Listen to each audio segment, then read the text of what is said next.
অক্টোবৰ মাহত সূৰ্য তুলা ৰাশিত প্ৰৱেশ কৰি ন্যায় আৰু সন্মানৰ বোধ বৃদ্ধি কৰিব।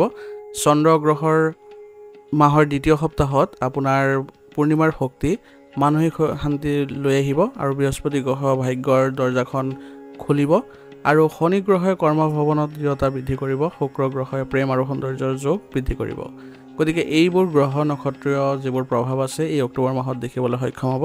গতিকে ইয়াৰ দ্বাৰা আপোনালোকৰ ৰাশিটো কিছুমান প্ৰভাৱ পৰিব, যাৰ ফলত আপোনালোকৰ বিশেষভাৱে 6 ৰাশিৰ বাবে বিশেষ পৰিৱৰ্তন দেখিবলৈ পৰিলক্ষিত হ'ব। গতিকে সেইসমূহ ৰাশিৰ বিষয়ে আজি আমি আলোচনা কৰিম। গতিকে আহক ভিডিঅ'টো আৰম্ভ কৰোঁ। প্ৰথম ভাগ্যশালী ৰাশি হিচাপে ধনু ৰাশি ক'ব পাৰোঁ, কাৰণ ধনু ৰাশিৰ এইবাৰ বৃহস্পতি গ্ৰহৰ দ্বাৰা আপোনাৰ লগ্নত থাকি শক্তিশালী ভাগ্যৰ সৃষ্টি কৰিছে, যাৰ ফলত আপোনালোকৰ ভাগ্যৰ পূৰ্ণ সহায় পাব। যি কামত হাত দিব আপুনি সেই কামতে আপুনি সফলতা দেখিব। বিদেশ যাত্ৰাৰো সুযোগ পাব, নতুন সুযোগৰ সম্ভাৱনা আছে। অৰ্থাৎ আপোনালোকে যদি কৰ্মস্থানত বা ব্যৱসায়িক ক্ষেত্ৰত যদি নতুন কিবা এটা পৰিকল্পনা কৰিছিলে তেনেহ'লে সেইবোৰত ভাল সুযোগ পাব আৰু আপুনি আনৰ পৰাও ভাল সহায় পাব, যাৰ ফলত আপোনালোকে আগুৱাব পাৰিব। স্বাস্থ্য আৰু মানসিক শান্তি দুয়োটাতে আপোনালোকৰ উন্নতি দেখা গৈছে। গতিকে আপোনালোকৰ স্বাস্থ্য যদি পূৰ্বতে কিবা অসুবিধা আছিলে সেইবোৰৰ আপোনালোকৰ নিৰাময় হোৱাৰ পৰিলক্ষিত হৈছে আৰু ঘৰত শান্তি দেখা পোৱা গৈছে। গতিকে পাৰিবাৰিক যিবোৰ কলহ আছিলে সেইবোৰ নাইকিয়া হ'ব আৰু বাদ বিবাদৰ পৰা আপোনালোকে মুক্ত হৈ আপোনালোকে ভালদৰে সকলোৰে সৈতে ঘনিষ্ঠতা সম্পন্ন কৰিবলৈ সক্ষম হ'ব। গতিকে এই মাহৰ বাবে আপোনালোকৰ বাবে ভাগ্যশালী ৰাশি হিচাপে পৰিগণিত হৈছে। গতিকে ইয়াৰ সুযোগ ভালদৰে উঠাবলৈ যত্ন কৰক আৰু সৎ ব্যৱহাৰ কৰক। আৰু এই মাহত আপোনালোকে উপায় হিচাপে বৃহস্পতিবাৰে হালধীয়া বস্ত্ৰ দান কৰিবলৈ যত্ন কৰক বা কোনো দুখীয়াক আহাৰ গ্ৰহণ কৰাওক। ইয়াৰ দ্বাৰা আপোনালোকৰ যিবোৰ বেয়া প্ৰভাৱ থাকে সেইবোৰো নাইকিয়া হোৱা পৰিলক্ষিত হ'ব। দ্বিতীয় ভাগ্যশালী ৰাশি হিচাপে পৰিগণিত হৈছে কুম্ভ ৰাশি।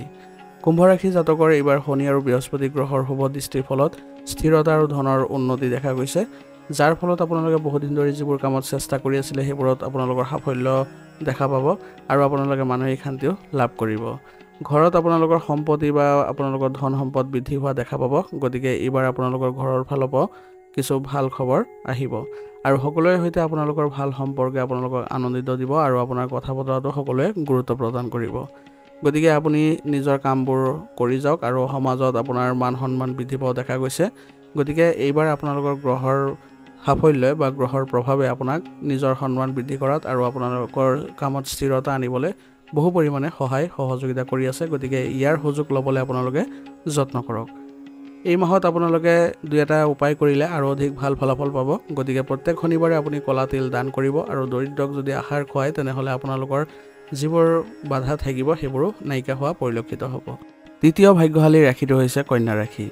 কন্যা ৰাশিৰ এইবাৰ গ্ৰহ নক্ষত্ৰৰ প্ৰভাৱ কিছুমান আছে। অক্টোবৰ মাহত বুধ আৰু শুক্ৰ গ্ৰহৰ মিলনৰ ফলত আপোনালোকৰ বুদ্ধি আৰু ধনৰ সঞ্চয় ঘটিব। গতিকে এইবাৰ আপোনালোকে বুদ্ধিমত্তা প্ৰয়োগ কৰি বহু ক্ষেত্ৰত আপোনালোকে নিজৰ সমস্যা সমাধান কৰা পৰিলক্ষিত হ'ব আৰু যিসকল অধ্যয়ন কৰি আছে তেওঁলোকৰ বাবেও এই মাহটো খুবেই ভাল সাফল্যৰ মাহ। গতিকে তেওঁলোকেও কিছুমান নতুন প্ৰজেক্ট বা নতুন কাম বা নতুন যিবোৰ সুযোগ আছে সেইবোৰ পোৱাৰ সম্পূৰ্ণ সম্ভাৱনা থাকিব আৰু নিজা কামৰ জৰিয়তে আপোনালোকে উপাৰ্জন কৰাৰ বেছি উন্নতি দেখা গৈছে। গতিকে আনৰ ওপৰত ভৰসা বেছি নকৰিব আৰু আপোনাৰ নিজৰ উন্নতিৰ সময়। গতিকে এই সময়খিনি আপুনি সৎ ব্যৱহাৰ কৰিবলৈ চেষ্টা কৰক। ইয়াৰ দ্বাৰা আপোনালোকৰ বহু ভাল ফলাফল দেখিব।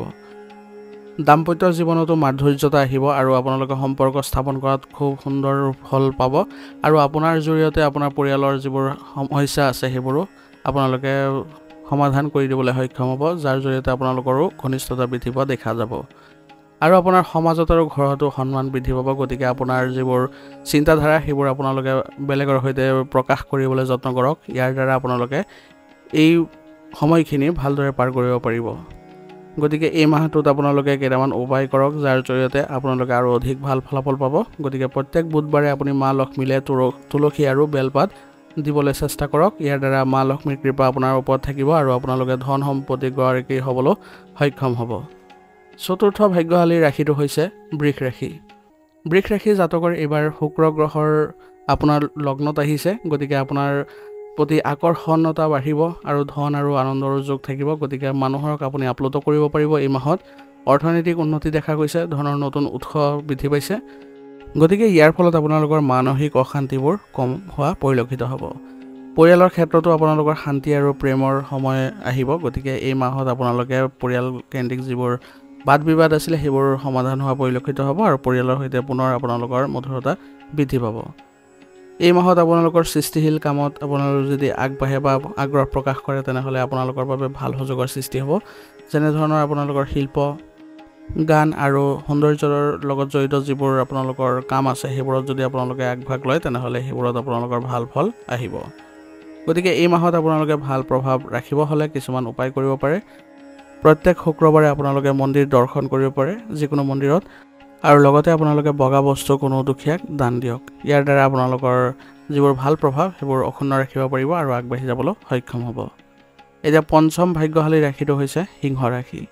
সিংহ ৰাশি জাতকৰ সূৰ্য আপোনাৰ লগ্নত আছে, গতিকে বৃহস্পতিও আপোনাৰ সমৃদ্ধিৰ যোগ দিব। গতিকে এই দুই গ্ৰহৰ প্ৰভাৱৰ ফলত আপোনালোকৰ সমাজত মান সন্মান বৃদ্ধি পাব।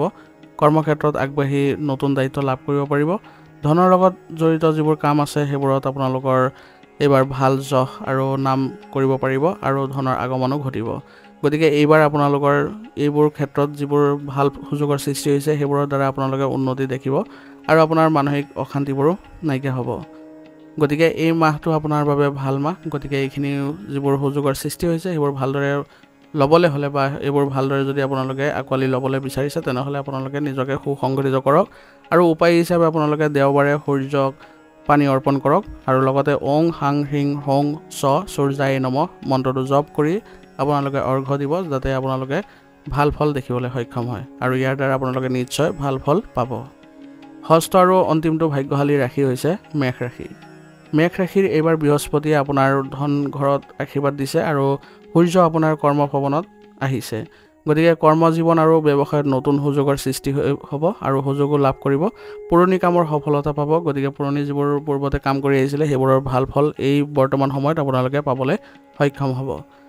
আৰু নতুন কাম আৰম্ভ কৰিব যিসকলে বিচাৰি আছে তেওঁলোকে ভাল ফল পাব। গতিকে যিসকল ব্যৱসায়ৰ ক্ষেত্ৰত নতুন কাম বা নতুন ব্যৱসায় আৰম্ভ কৰিবলৈ মন মেলিছে বা তেওঁলোকে পৰিকল্পনা কৰিছে তেওঁলোকৰ বাবে ভাল ফল আহিছে।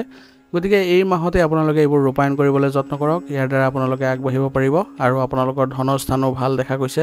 গতিকে ধন সঞ্চয় হ'ব, আপোনালোকৰ খৰচ যিবোৰ আছিলে সেইবোৰ কমিবলৈ ধৰিব আৰু ব্যৱসায়িক ক্ষেত্ৰত আপোনালোকে উন্নতি দেখা পাব। আৰু ঘৰৰ ক্ষেত্ৰতো আপোনালোকে সুখ শান্তি বজাই ৰাখিব পাৰিব। বিশেষকৈ আপোনাৰ বয়োজ্যেষ্ঠসকলৰ সৈতে ভাল সম্পৰ্ক গঢ়ি উঠিব আৰু তেওঁলোকে আপোনালোকৰ সৈতে যি পূৰ্বতে সম্পৰ্ক আছিলে সেইবোৰ আপোনালোকৰ বাবে যিবোৰ বেয়া লগা আছিলে সেইবোৰ পুনৰ আপোনালোকৰ মধুৰতাপূৰ্ণ হৈ উঠিব, যাৰ ফলত আপোনালোকে মানসিক শান্তিও লাভ কৰিব। গতিকে এইবোৰ আপোনালোকে লাভ কৰিবলৈ হ'লে এইবোৰ এটা সৰু উপায় কৰিব পাৰে এইটো মাহত, যাৰ জৰিয়তে আপোনালোকে এই ফলবোৰ ভালদৰে পাবলৈ সক্ষম হ'ব। গতিকে প্ৰত্যেক মংগলবাৰে আপোনালোকে হনুমান চালিচা পাঠ কৰিবলৈ যত্ন কৰক আৰু সোমবাৰে আপোনালোকে শিৱলিংগক জল অৰ্পণ কৰক। ইয়াৰ দ্বাৰা আপোনালোকৰ সমস্যাবোৰ নাইকিয়া হ'ব আৰু আপোনালোকে আগবাঢ়িবলৈ সক্ষম হ'ব। গতিকে এই 6 ৰাশিৰ বাবে আপোনালোকৰ এই অক্টোবৰ মাহটো খুবেই গুৰুত্বপূৰ্ণ মাহ। গতিকে আপোনালোকে এইবোৰ কাৰ্য কৰিবলৈ যত্ন কৰিব আৰু ইয়াৰ ভাল সুবিধা উঠাবলৈ যত্ন কৰক। আৰু সৰ্বসাধাৰণৰ বাবে উপায় হ'ব এইটো মাহত আপোনালোকে পিতৃ বা পিতৃ সদৃশ ব্যক্তিৰ পৰা আশীৰ্বাদ ল'বলৈ যত্ন কৰিব। প্ৰত্যেক সোমবাৰে আপোনালোকে শিৱ পূজা কৰক আৰু আপোনালোকে চৰাই খাদ্য দিয়ক। ইয়াৰ ফলত আপোনালোকৰ পূৰ্ণ শুভ ফল যোগৰ সৃষ্টি হ'ব। আজিৰ ভিডিঅ'টো ইয়াতে সমাপ্ত কৰিছোঁ। যদি ভিডিঅ'টো ভাল লাগিছে ভিডিঅ'টো লাইক কৰিব, চেনেলত যদি নতুন আহিছে চেনেলটো ছাবস্ক্ৰাইব কৰি ল'ব আৰু কমেণ্টত ওম নমঃ শিৱায় লিখিবলৈ নাপাহৰিব আৰু ভিডিঅ'বোৰ আপোনালোকৰ বন্ধুবৰ্গ আৰু পৰিয়ালবৰ্গৰ সৈতে শ্বেয়াৰ কৰিবলৈও নাপাহৰিব।